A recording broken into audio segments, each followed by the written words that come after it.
Om Namo Bhagavate Vasudevaya. Narayanam Namaskritya Naram Chaiva Narottamam Devim Saraswatim Vyasam Tato Jayamudiraya Nashtaprayeshu Bhadreshu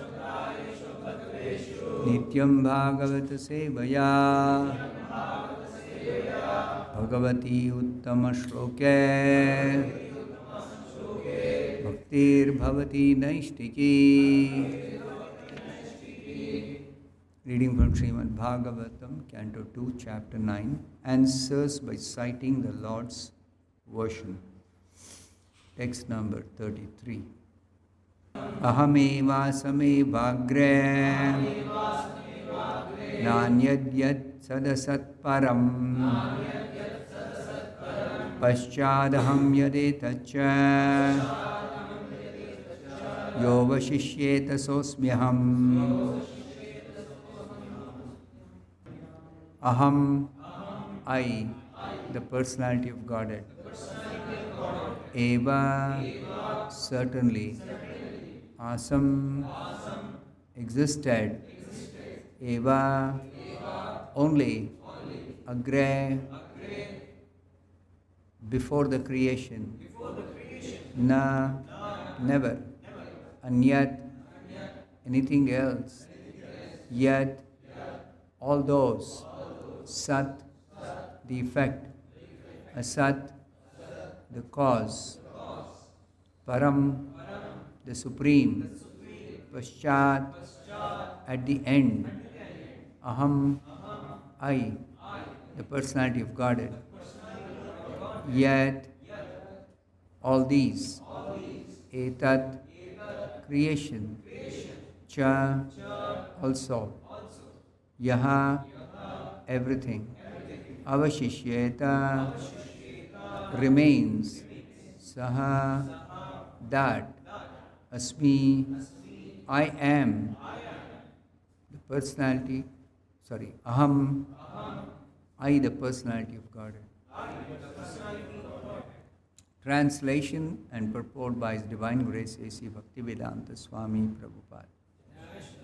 Translation. Brahmā, it is I, the personality of Godhead, who was existing before the creation, when there was nothing but myself. Nor was there the material nature the cause of this creation. That which you see now is also I, the personality of Godhead.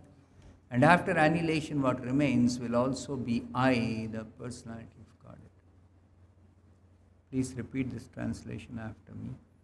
Brahmā, it is I, the personality of Godhead, who was existing before the creation, when there was nothing but myself, nor was there the material nature, the cause of this creation. That which you see now is also I, the personality of Godhead. And after annihilation, what remains will also be I, the personality of Godhead. Reading from Srimad Bhagavatam, Canto 2, Chapter 9, answers by citing the Lord's version. Now the title of this chapter, you see the relation or connection with the previous chapter. What is the previous chapter title? Questions by King Parikshit. That's the 8th chapter. The whole 8th chapter is only questions by King Parikshit. So he asked so many questions, and the rest of the Bhagavatam is only answers by Shukadeva Goswami to each of these questions. But interesting thing is, at the end of asking all those long list of questions, he also says,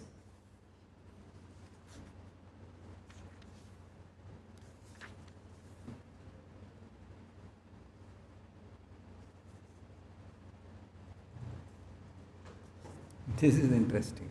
This is very, very intelligent way of asking. This is the 24th verse in the 8th chapter. Hear carefully. Parikshit Maharaj speaking to, inquiring from Shukadeva Goswami. O great sage, representative of the Lord, kindly satisfy my inquisitiveness in all that I have inquired from you. So many questions he has asked. And all that I may not have inquired from you.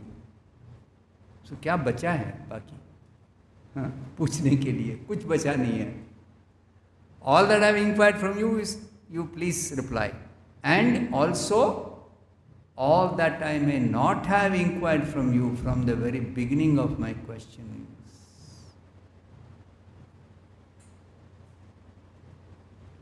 So therefore, Bhagavatam contains everything required for spiritual life. 100% everything is there. सब कुछ है इसमें. Because he is telling, tell me all that I have asked and all that I have not asked also. हो गया ना पूरा.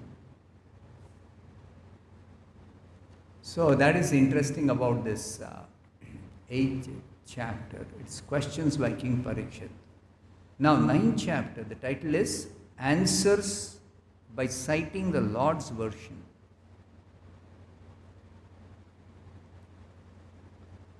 So Brahmā questioned Krishna. So Parikshit asked some questions.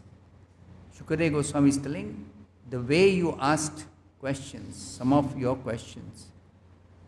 Brahmā asked in the beginning of creation to Vishnu. Brahmā asked 4 fundamental questions. I read that, I think, from the 31st verse purport. I'll read that again. Brahmā asked 4 questions. What are the forms of the Lord both in matter and in transcendence?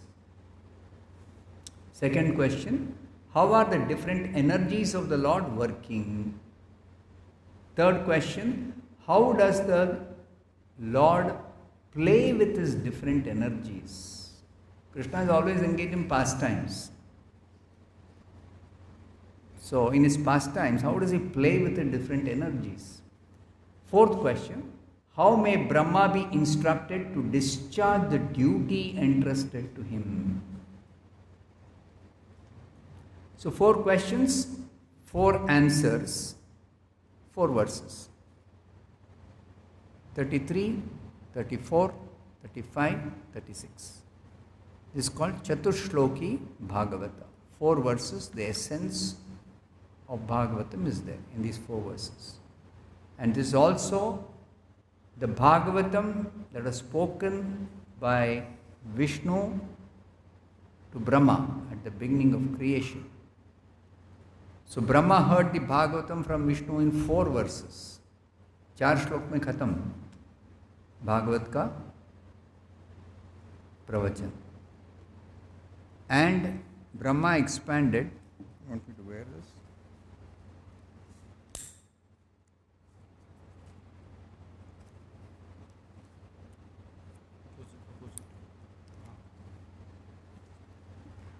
Brahmā explained to Narada by expanding in some 40-50 verses he finished off. Narada expanded in some 100 verses. He told Bhagavatam to Vyasadeva. Vyasadeva expanded and spoke to Shukadeva Goswami. Now Shukadeva Goswami, when he was speaking to Parikshit, he expanded into so much because Parikshit has so many questions. Brahmā has 4 questions. But Parikshit has so many questions. So Shukadeva Goswami expanded it. Suta Goswami heard from Shukadeva Goswami when Shukadeva Goswami speaking to Parikshit. Then Suta Goswami now speaking, the present Bhagavatam what we have, Vyasadeva has recorded. What the sages of Naimisharanya asked from Suta Goswami, and Suta Goswami replied. So it started with 6 questions. First chapter of the first canto, Bhagavatam. 6 questions. And that 6 questions, Suta Goswami finished answering in 2 chapters. Second chapter and third chapter, Khatam. But Suta Goswami is seeing that these 6 questions essentially are about Krishna. There's a verse. Yad krita Krishna samprashno. You have asked me questions pertaining to Krishna. So answers to these questions can completely satisfy the soul. So the questions you have asked, answers to these questions are meant for the welfare of the whole world. Everyone can be fully satisfied by hearing the answers to these questions. And after finishing giving answers to these 6 questions, Suta Goswami tells them, I see that you are all very inquisitive to hear about Krishna. Now you are very inquisitive to hear about Krishna. So now I shall speak about Krishna. What I heard from Shukadeva Goswami when Shukadeva Goswami was speaking to Parikshit Maharaj.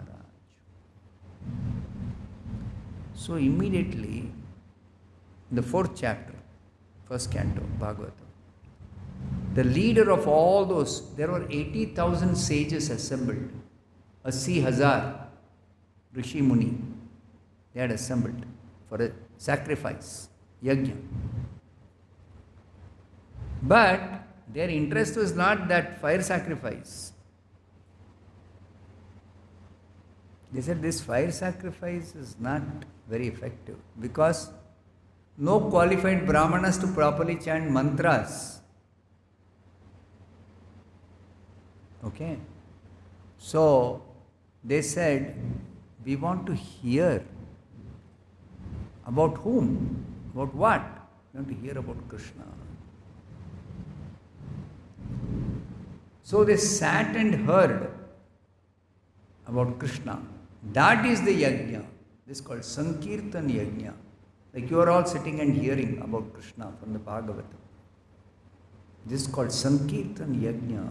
No fire sacrifice. Sacrifice of hearing and chanting. So this hearing and chanting, it can be done in so many ways. One is this Bhagavatam, hearing and chanting. Other one is hearing and chanting Hare Krishna Kirtan, Kirtan of the holy name. Another way, yajna is Japa yajna.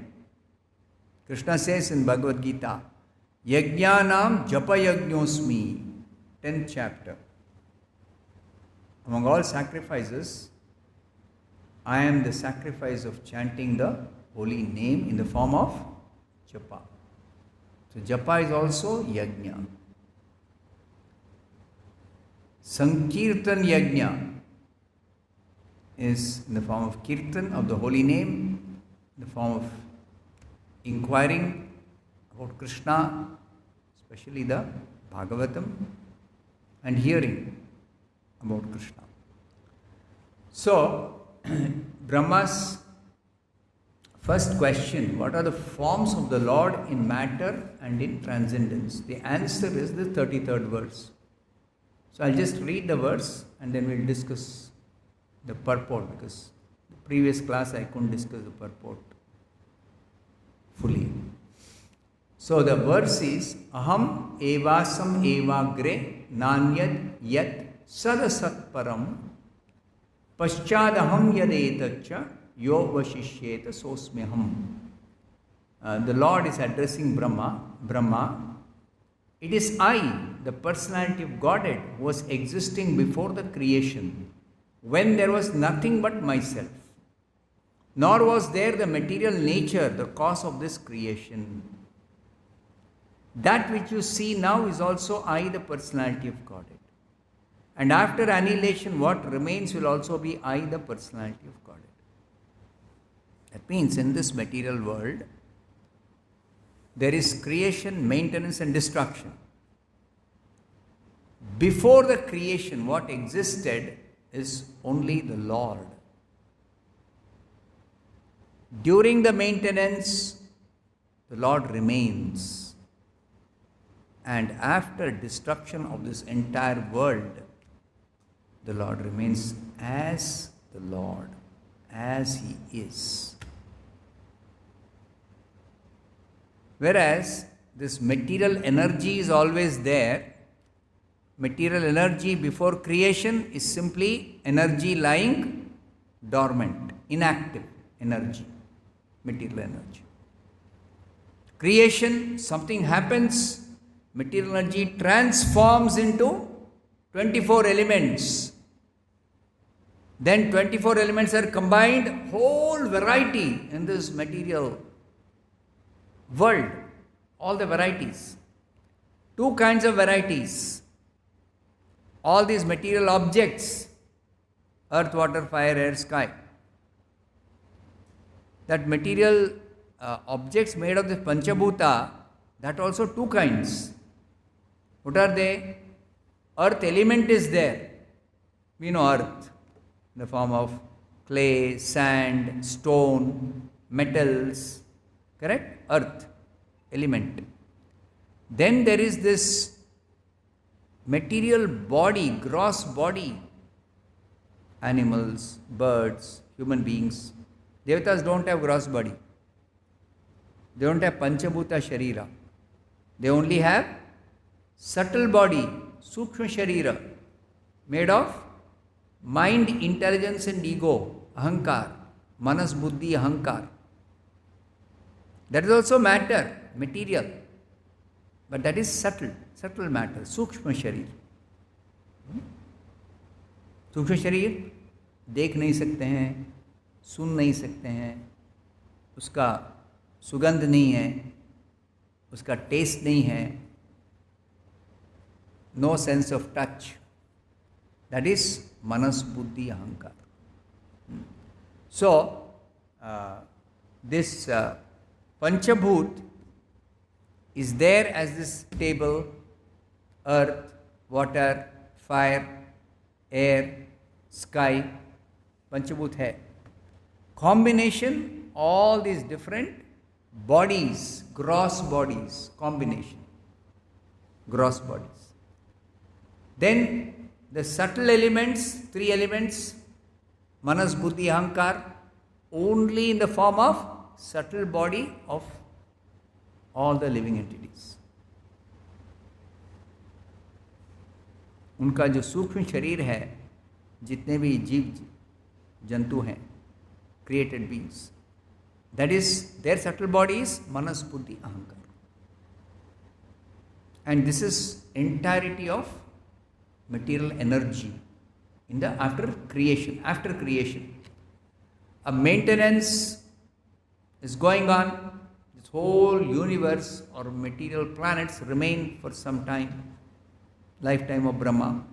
उसके बाद प्रलय पूरा नाश हो जाता है, completely destroyed. All elements, all matter, all material bodies, gross body, subtle body, finished. Then what happens? Finished means again material energy from which all this was created and maintained, that is destroyed, means it goes back into the form of material energy. Again material energy. So material energy was there, it got transformed into elements and elements were combined into gross body, subtle body, all that. And again back to material energy. Whereas the Lord, the Supreme Lord, Personality of Godhead, Vishnu, He was there before the creation as Vishnu. During the maintenance as Vishnu. after annihilation as Vishnu. Then why does he say material energy was there, Vishnu was there before creation?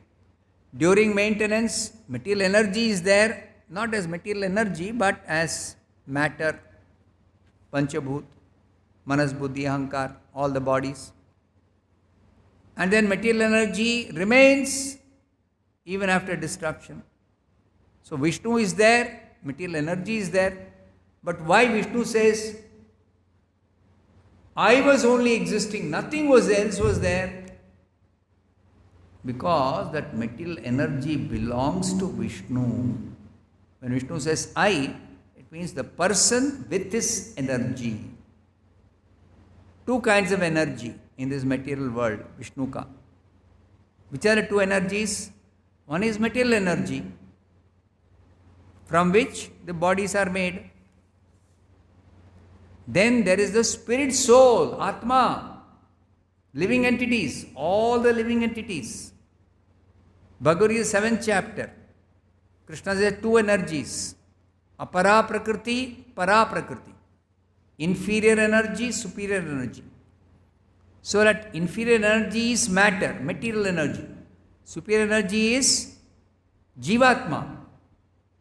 Jivatma is superior energy, spiritual energy. So these two energies are there in this material world. But both those energies belong to Vishnu. Vishnu is the only person with these two energies who is always existing eternally. So therefore this verse says, Vishnu or Krishna, the personality of Godhead, was existing before creation, remains during maintenance, and remains after destruction. And the purport explains how this statement of Vishnu in reply to Brahmā is supported by so many places in the Vedas. So last time we discussed one verse from the Kathopanishad, Nityo Nityanam Chetanas Chetananam. This verse explains that there are two kinds of eternal conscious beings in this material world. One is the Supreme Lord,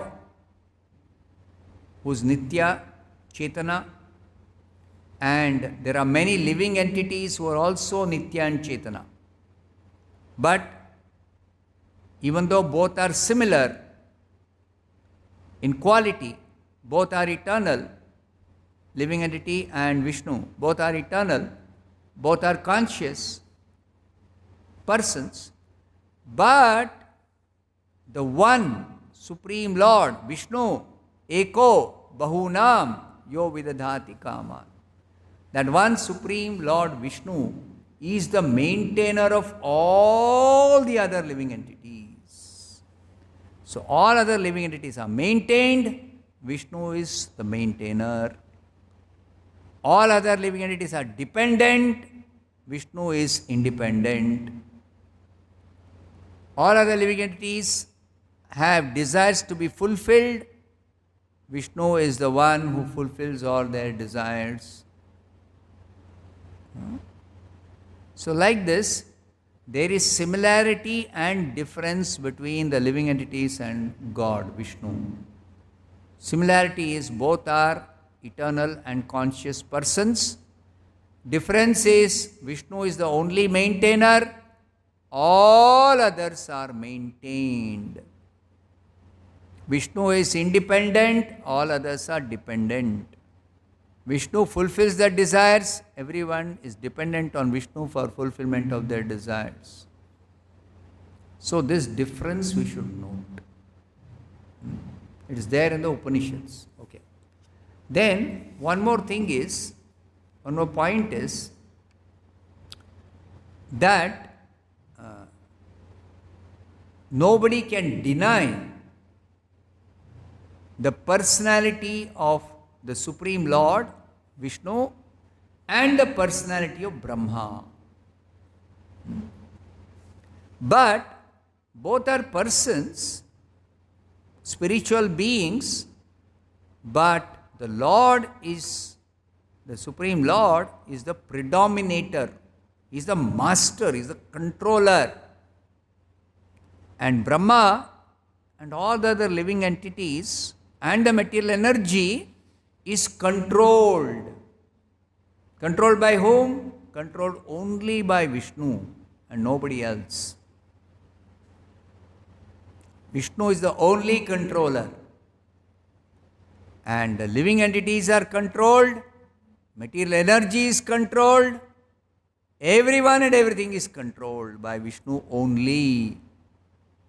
So this difference also should be noted.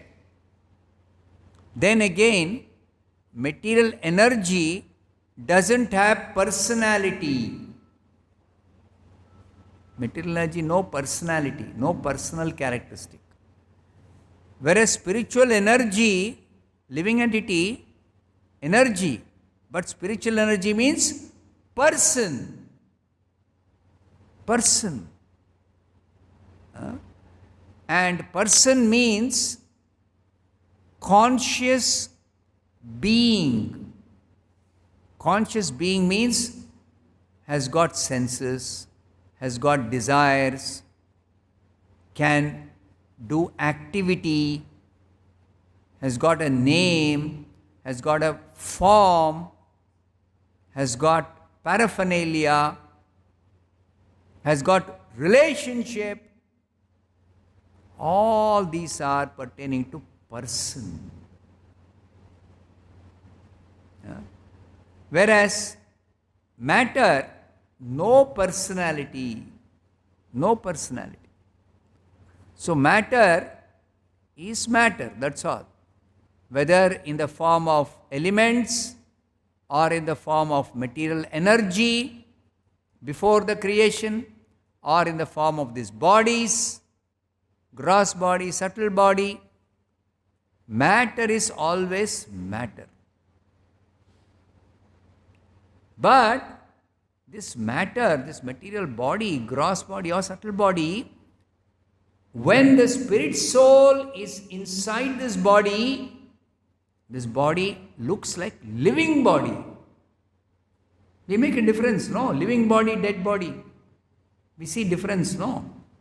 Living body, very valuable. Dead body, fek do. Burn it, bury it, throw it away. Useless. So, what is this difference between living body and dead body? So Prabhupada always raises this question. That scientists, they're studying so much research they're doing. Do they know what is the difference between dead body and living body? They don't know. They don't know. The difference is dead body, no soul, no spirit soul. Living body, there is spirit soul inside, because of which the dead body, which is always dead body, looks like living body. It looks like living body. It is not living body.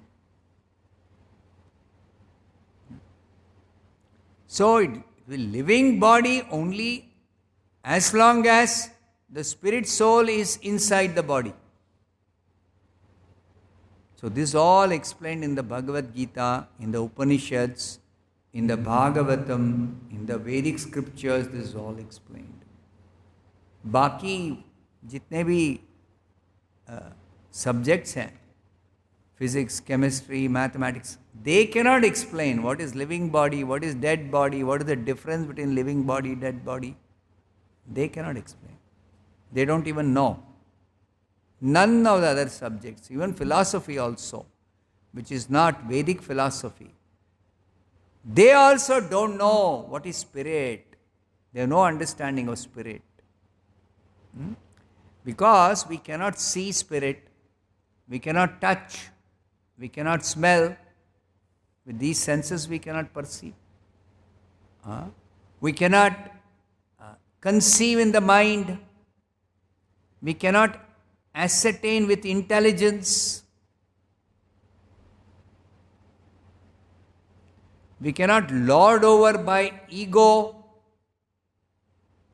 So therefore, for those who only know about this gross and subtle body, materialist does not know what is spirit, cannot find out what is spirit, will never bother about what is spirit.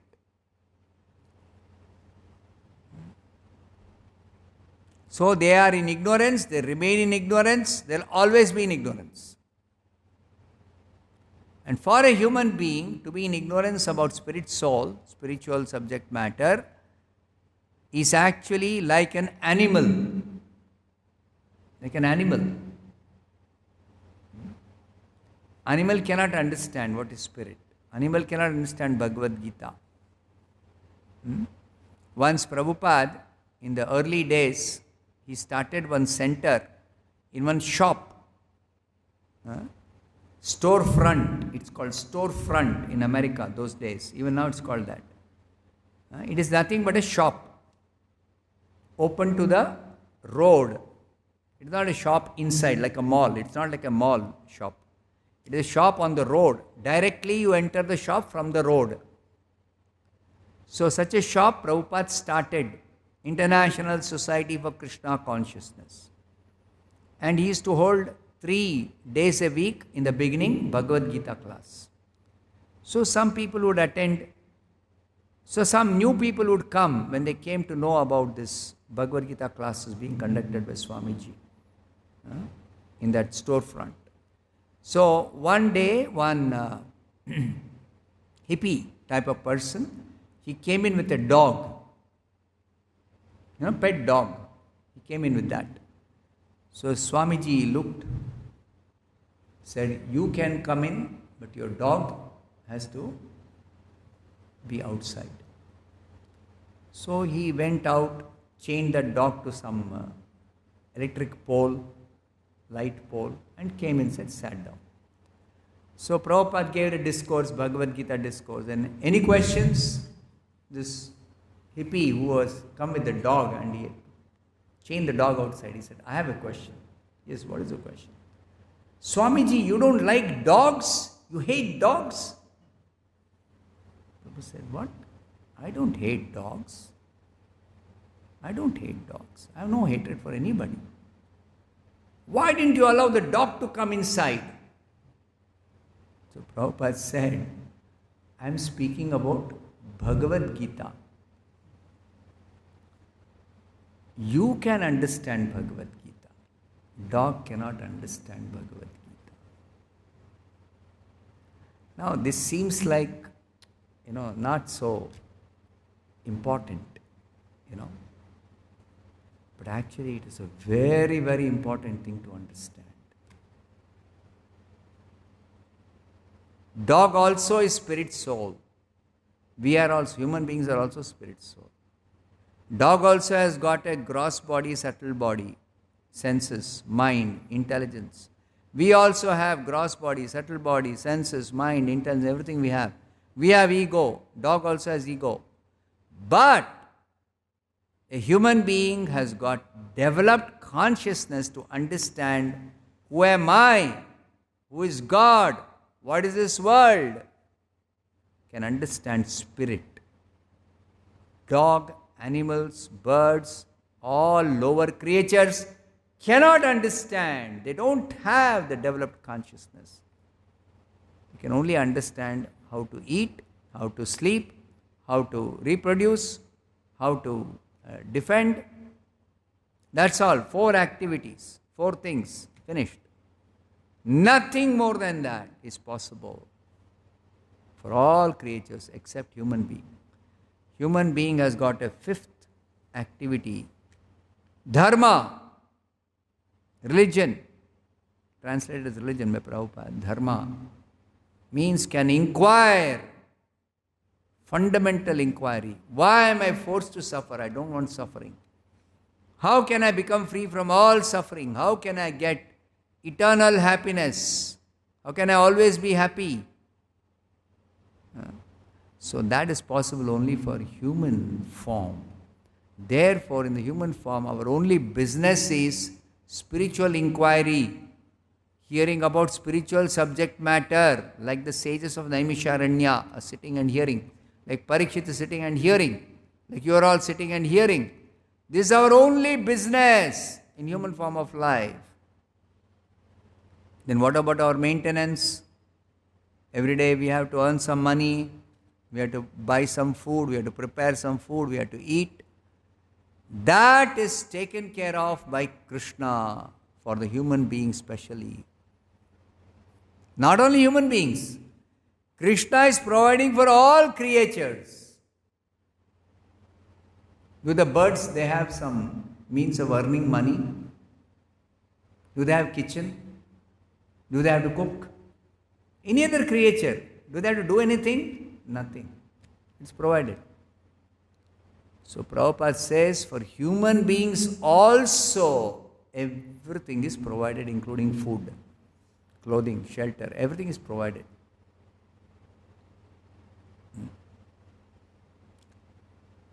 Because a human being is meant to utilize this human form of life for inquiry into spiritual subject matter.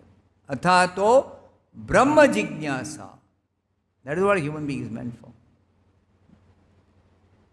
So, Brahma is inquiring from Vishnu, or Parikshit is inquiring from Shukadeva Goswami, or the sages of Naimisharanya inquiring from Suta Goswami. So the answer is this Brahma's question, that first we have to understand both Brahma and the Supreme Lord are persons. But they are, as persons, they are similar. Both are persons, both are eternal, both are conscious beings. But Krishna or Vishnu, the Supreme Personality of Godhead, is predominator, is controller, master, enjoyer. He is the proprietor.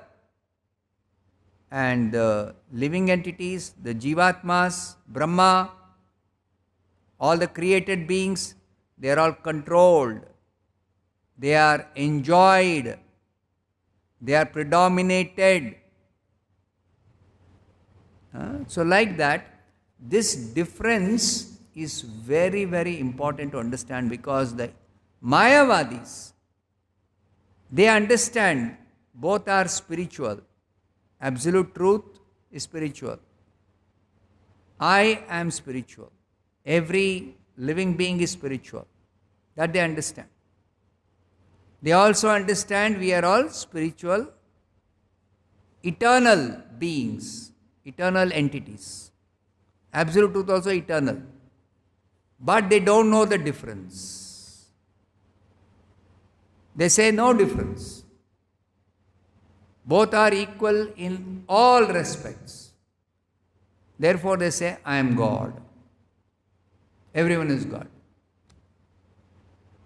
But that is not correct, because the difference, Krishna is eternal conscious person, we are also eternal conscious person. Krishna is controller, we are controlled. All of us are controlled. Brahma is also controlled. Everyone is controlled. And Krishna is not only controller of Brahma, living entities, Krishna is also controller of the material energy. Now what are scientists doing? They think there is no controller like God. So they want to take control of matter, material energy, material nature. They want to control. And under illusion, they think we are controllers. Under illusion, they think we are controllers. Not only of matter, but of people also. They think we are controllers. So, for understanding that we are not real controllers, we are illusory controllers, Bhagavatam explains that yes, everyone has got some controlling power, but we see there is hierarchy. If I have little power, you may have more power than me, controlling power. Somebody else may have more power than you. Like that, there is gradation. So you go on seeing, you have more controlling power than me, but somebody else has more power than you. Like that, you go on tracing who has got more. You come up to Brahmā. Beyond Brahmā, you cannot go unless you become a devotee. So those who are non-devotees, they come to the conclusion, like Hiranyakashipu. He thought Brahmā is the greatest controller. He is the topmost controller in this whole universe. And Hiranyakashipu cannot understand something beyond this universe, cannot understand, cannot know. So whole universe, Brahmā is the controller. I want to become the controller of the whole universe. I want to take Brahma's position. So this is the same attempt by the scientists now and the materialists. Always they want to become the topmost controllers. But Prabhupada says, in the Bhagavatam we understand everybody other than Krishna is controlled and controller. Hai na? If I think I have some controlling power, but I am also controlled by somebody else above me. Even Brahmā. People may think he has no controller above him. But there is. Narada asked this question to Brahmā. Is there anybody above you? Because to me it seems like you are the supreme in this whole creation. So Brahmā said, yes, there is somebody else even above me who is the supreme, he is the supreme, Vishnu. He is my controller also. He is everybody's controller. He is controller of material nature also. He is controller of everything and everyone. He is Vishnu. He is the absolute truth. So Vishnu's position is, he is also controller, we are also controller, but Vishnu has no controller above him. He is not controlled. We are all controlled. So clearly you can understand the difference between God and us. So that is being told by Prabhupada here, that the Mayavadis, they only see that absolute truth has got spiritual qualities, we have spiritual qualities. Absolute truth has got personality, they don't know. They don't know. Because in this material world, our personality is material.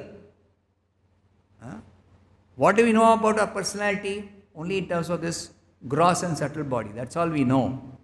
We don't know about spiritual personality. We don't know. But Bhagavatam, Bhagavad Gita informs us about our spiritual personality. Spiritual personality. Spiritual senses. Spiritual mind. Spiritual intelligence. Spiritual identity. Spiritual ego.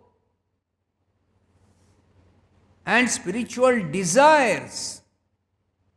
That we do not know. We only know material desire. We only know material identity. We only know material intelligence, material mind, material senses, material power, material wealth. That's the only thing we know in this material world. So, even the Mayavadis, even though they know something about absolute truth as spirit, they do not know spiritual personality of the absolute truth. They do not know spiritual name of the absolute truth. They do not know spiritual form of the absolute truth. They do not know any spiritual attributes of the absolute truth at all as regards the personality. So this is their greatest ignorance. And they remain in ignorance even after they claim, I am self-realized. I have become liberated. I am self-realized. No. You cannot be self-realized until you know Krishna. You cannot be self-realized until you understand your relationship with Krishna. So that is being revealed in these verses of the Bhagavatam, the 4 verses. The personality of Krishna, the personal characteristics of Krishna, the form. What is the form of the absolute truth? It is not a material form, it is a spiritual form. Spiritual form in the spiritual world, yes, but spiritual form even in the material world when he incarnates. Even he incarnates in, looks like a human being, Krishna, Rama, but it is not material human form. It is a spiritual human-like form. Looks like a human form, not human form. Looks like a material form, not a material form, spiritual form. So that we learn from the Bhagavatam. We learn from the Bhagavad Gita. The 10th chapter, 12th and 13th verses. Param Brahmā, param dhāma, pavitram, paramam bhavan, purusham, shashvatam, divyam, adidevam, ajam vibhum. Personality is described very nicely. Purusham, person. What kind of person? Not a person like you and me. Shashvatam, permanent personality. Like Krishna says here, no? I existed as Vishnu before the creation. I remain as Vishnu during maintenance. I remain as Vishnu even after destruction. But that's not the case with any of us. This personality, material personality, did not exist before creation. Even though it may remain for whatever time during maintenance, after destruction it will not remain. So therefore, this personality is not like the personality of Vishnu. So spiritual personality. Spiritual names, spiritual forms, spiritual qualities, spiritual activities, spiritual paraphernalia, spiritual abode, spiritual world, everything spiritual exists just like material world, material form, material qualities, material name, material paraphernalia, material power, material strength, material, everything material is there also. The origin, the spiritual world, the spiritual abode of the Lord, Krishna. That is explained in 15th chapter of Bhagavad Gita. Urdhvamulam adhashakam ashwattham prahuravyayam. There is a inverted banyan tree, which is a reflection of the original banyan tree in the spiritual world. So spiritual world is the real world and material world is a inverted reflection, perverted reflection. So material world looks like spiritual world but is not spiritual. Looks like there is life but there is no real life in the material world. Looks like enjoyable but there is no enjoyment here. So that is the difference between material world and spiritual world. That is also explained in the Bhagavad Gita and the Bhagavad. Okay, any questions?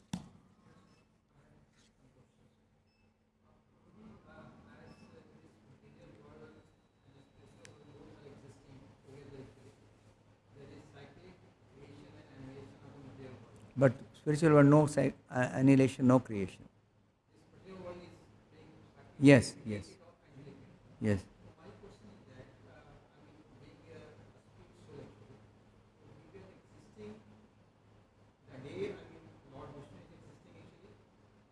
We are always existing as spirit soul.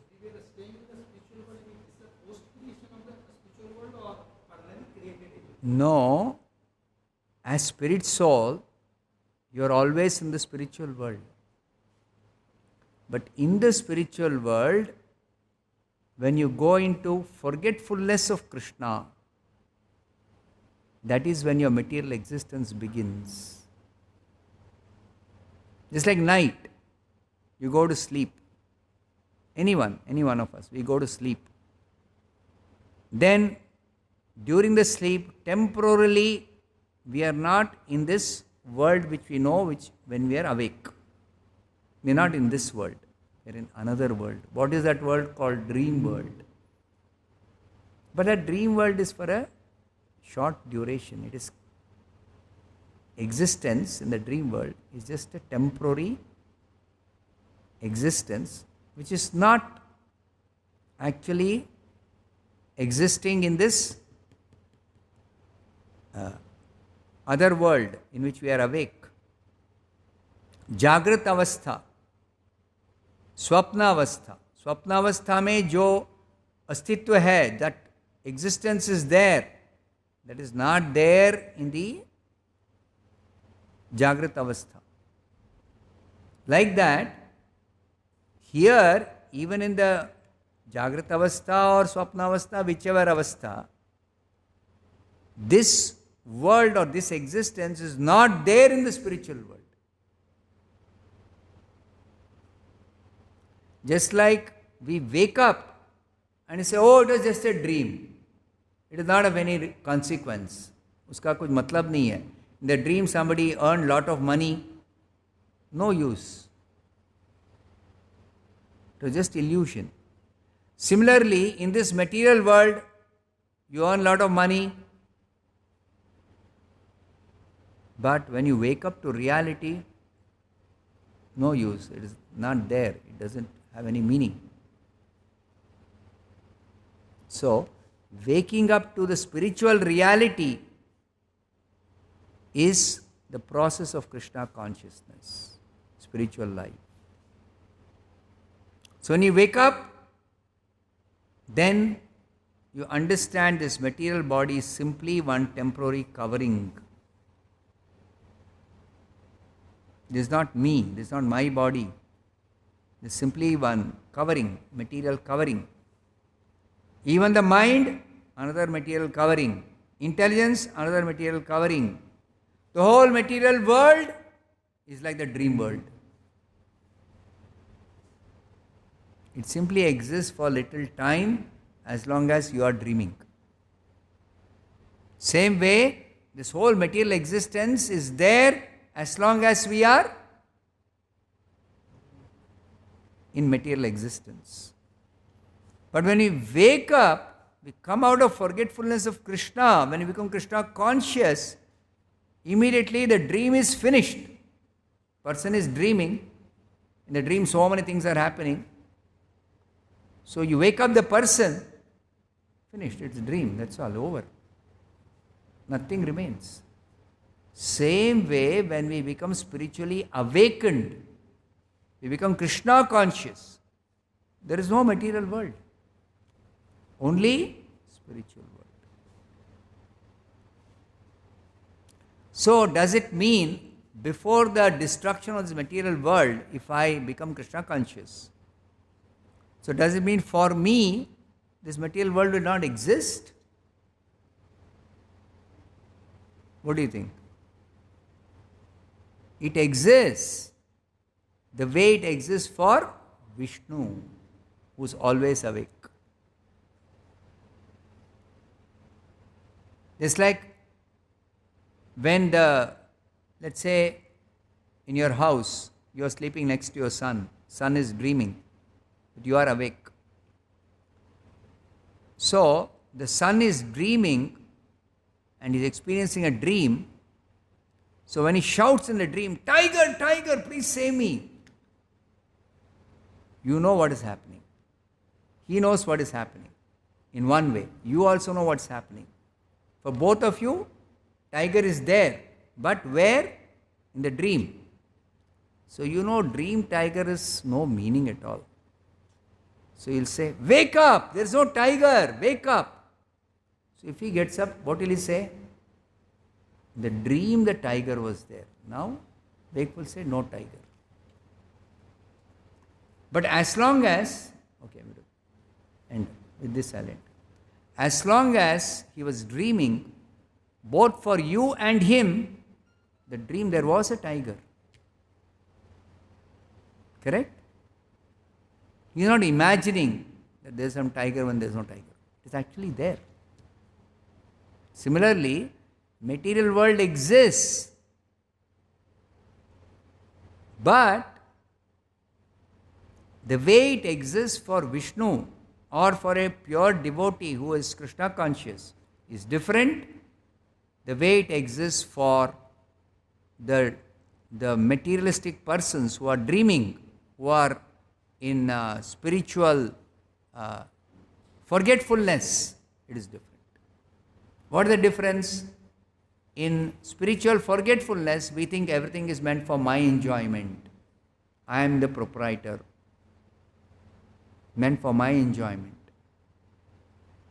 In spiritual awakened state, in Krishna consciousness, everything belongs to Krishna, everything is meant for Krishna, everything has to be used for Krishna. This is a difference.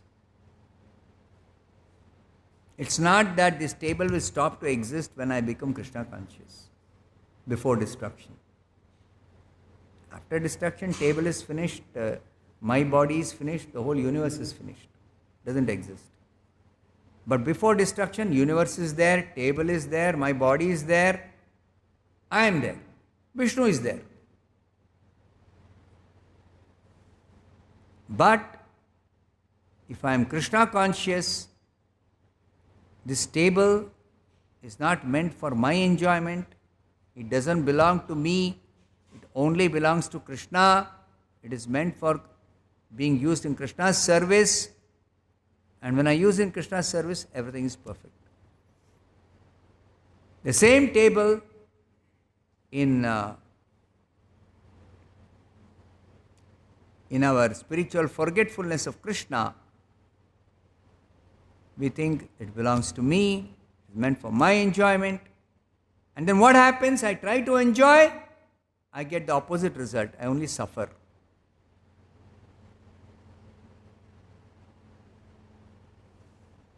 I only suffer. It's like the same example of your son dreaming. You know, as long as he is sleeping in the dream, he cannot become free from the fear of the tiger. As soon as he wakes up, finished. No fear from the tiger.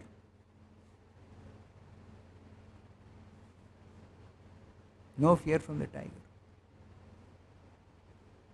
So, exactly like that, all our problems are only because of the material existence. So, Bhagavatam says, you say, I have danger from some particular different material sources. Danger of accident, danger of old age, danger of death, danger of disease, danger of some enemy, so many dangers. Okay? Spiritual solution is you become Krishna conscious, none of these dangers will be there. None of these dangers will be there. All dangers are gone. Because even though you identify danger from so many sources while you are in material existence, Bhagavatam says material existence itself is the danger. So that material existence itself is completely finished when you become Krishna conscious. What happens? material existence becomes spiritual existence. Why? Because I recognize all these things don't belong to me, belongs to Krishna. It is meant for Krishna's service. So when I engage these in Krishna's service, there's only pure transcendental bliss. No danger, no fear, no anxiety, no disease, no old age, no death. The same thing in material existence, there is old age, there is death, there is disease, there is fear, there is danger, varieties of danger. This you have to understand. I'll stop here. Grantaraj Srimad Bhagavatam ki jai, Srila Prabhupada ki jai.